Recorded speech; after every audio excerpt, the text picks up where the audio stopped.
Sol dir-vos que en aquest debat aneu a participar 20 candidats a les primàries obertes de Compromís, dels quals 17 són per a les Corts Valencianes i els 3 al Parlament Europeu. Aquesta vesprada anem a practicar la democràcia directa i anem a descobrir també la diversitat d'aquest gran partit que és Compromís, que combina els principis de valencianisme, esquerra, ecologisme i feminisme.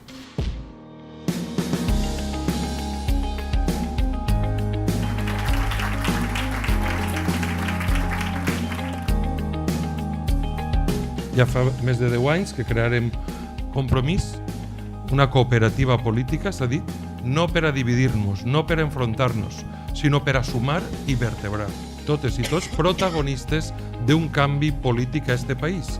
I nosaltres som la garantia de crear i de construir un país d'iguals, un país verd, un país més digne, un país social més avançat, i això ho farem si estem units i cooperem. Voteu en llibertat, voteu en alegria. Això ha de ser un motiu, aquestes primàries, d'innovació política per aproximar-nos al nostre poble i dir que no volem tornar enrere, sinó mirar al futur amb esperança, i voteu aquelles persones que penseu que vos poden representar millor. Per tant, ànim, que el futur és nostre.